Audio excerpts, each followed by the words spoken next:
hi friends welcome to చెప్ పవన్ బోడా ఇవాళ special మా రెస్టారెంట్ స్టైల్ పనీర్ 65 ఫ్రెండ్స్ ఈ పనీర్ 65 ని చాలా టేస్టీగా చాలా ఈజీగా ఎలా ప్రిపేర్ చేసుకోవాలో చెప్తాను ఫ్రెండ్స్ స్మాల్ రిక్వెస్ట్ నేను స్వతహాగా చేసిన బిర్యానీ కచ్చా మసాలా బిర్యానీ బ్లాక్ మసాలా కావాలి అనుకున్న వాళ్ళు ఈ స్క్రీన్ మీద కనబడుతున్న నా వాట్సాప్ నంబర్ కి మెయిల్ ఐడికి మెయిల్ చేయండి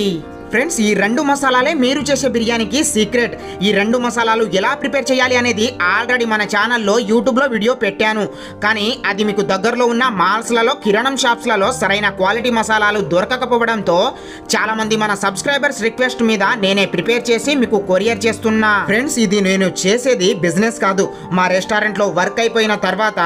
సాయంత్రం నేను ఫ్రీగా ఉన్న టైంలోనే చేస్తున్నా ఫ్రెండ్స్ ఈ బిర్యానీ మసాలా తప్పకుండా కావాలి అనుకున్న వాళ్ళు బిర్యానీ గురించి ఏమైనా ఎమర్జెన్సీ డౌట్స్ ఉన్న వాళ్ళు కాంటాక్ట్ అవ్వండి ఇంకా ఆలస్యం చేయకుండా ఇండో పనీర్ 65 స్టార్ట్ చేద్దాం ఒక బౌల్లో 400 గ్రామ్స్ లార్జ్ డైస్ పీసెస్గా కట్ చేసుకున్న పనీర్ తీసుకొని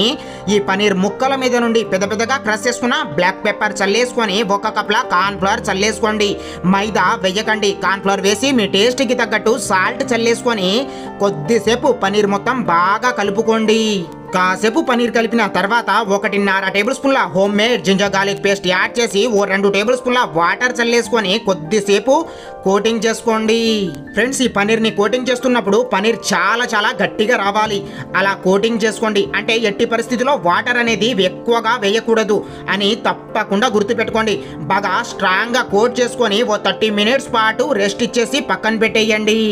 ఇప్పుడు ఆయిల్లో పనీర్ని పకోడీలాగా ఫ్రై చేసుకునే ప్రాసెస్ ఎలానో చెప్తాను ముందుగా స్టవ్ ఆన్ చేసి ఒక కడాయిలో ఆయిల్ తీసుకోండి ఈ ఆయిల్ కాసేపు లైట్గా హీట్ అయ్యాక అంటే మరి ఓవర్ హీట్ అయినప్పుడు కాదు లైట్గా హీట్ అయ్యాక ఆల్రెడీ మనం మ్యారినేషన్ చేసి పక్కన పెట్టేసుకున్న పనీర్ని ఒకటొకటిగా అన్నీ వేసుకొని ఫ్రై చేసుకోండి ఫ్రెండ్స్ ఈ ఆయిల్లో పనీర్ని ఫ్రై చేసుకున్నప్పుడు స్టవ్ లో ఫ్లేమ్లోనే పెట్టి చేసుకోండి ఒకవేళ స్టవ్ హై ఫ్లేమ్లో పెట్టి ఫ్రై చేస్తే పనీర్ వెంటనే మాడిపోతాయి ఆయిల్ అడుగు భాగంలో అడుగంటుకుపోయి వెంటనే చేంజ్ అయిపోతుంది కలర్ ఇప్పుడు ఈ పనీర్ని బాగా బ్రౌన్ కలర్ వచ్చేంత వరకు ఫ్రై చేసుకొని ఒక జాలీలో తీసుకొని పక్కన పెట్టేయండి ఇప్పుడు పనీర్ 65ని సాస్ని ప్రిపేర్ చేసుకునే ప్రాసెసింగ్ చెప్తాను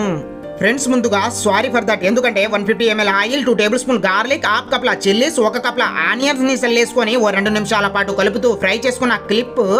స్టవ్ ఓవర్ హీట్ వలన నా కెమెరా నుండి మిస్ అయ్యింది అందుకని ఇప్పుడు 3 టేబుల్ స్పూన్ల కరివేపాకు రెమ్మలు చల్లేసుకొని ఈ ఆనియన్స్లో బాగా మగ్గి లైట్ బ్రౌన్ కలర్ అయ్యే వరకు ఫ్రై చేసుకొని 1.5 కప్ల పెరుగుని చల్లేసుకొని 1 నిమిషం పాటు కలుపుతూ ఫ్రై చేసుకోండి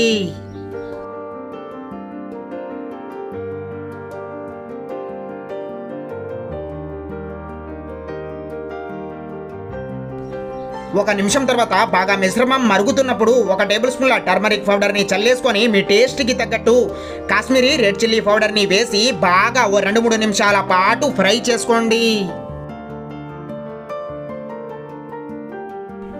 దాదాపు 2 నిమిషాల తర్వాత 1 టేబుల్ స్పూన్ల గరం మసాలా చల్లేసుకొని 1.5 టేబుల్ స్పూన్ల కొరియాండర్ పౌడర్ని చల్లేసుకొని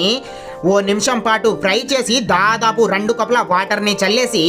స్టవ్ హై ఫ్లేమ్లోనే పెట్టి 2-3 నిమిషాల పాటు బాగా మరిగించి 1 టేబుల్ స్పూన్ల ఫుడ్ కలర్ని వేసి ఓసారి కలిపి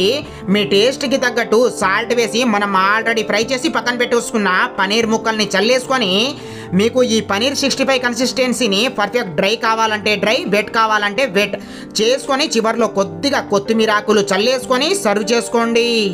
one of the best Indian restaurant style paneer 65 ready by the way friends small request ఎవరికైతే బిర్యానీ మసాలాలు కావాలి అనుకుంటున్నారో ఈ స్క్రీన్ మీద ఉన్న నంబర్స్కి కాంటాక్ట్ అవ్వండి మన ఛానల్ని సబ్స్క్రైబ్ చేసుకొని పక్కనే ఉన్న బెల్ ఐకాన్ని ఆల్ అని యాక్టివ్ చేయండి ఫ్రెండ్స్ చాలామంది ఈ బెల్ ఐకాన్ని ఆల్ అని యాక్టివ్ చేయడం మర్చిపోయారు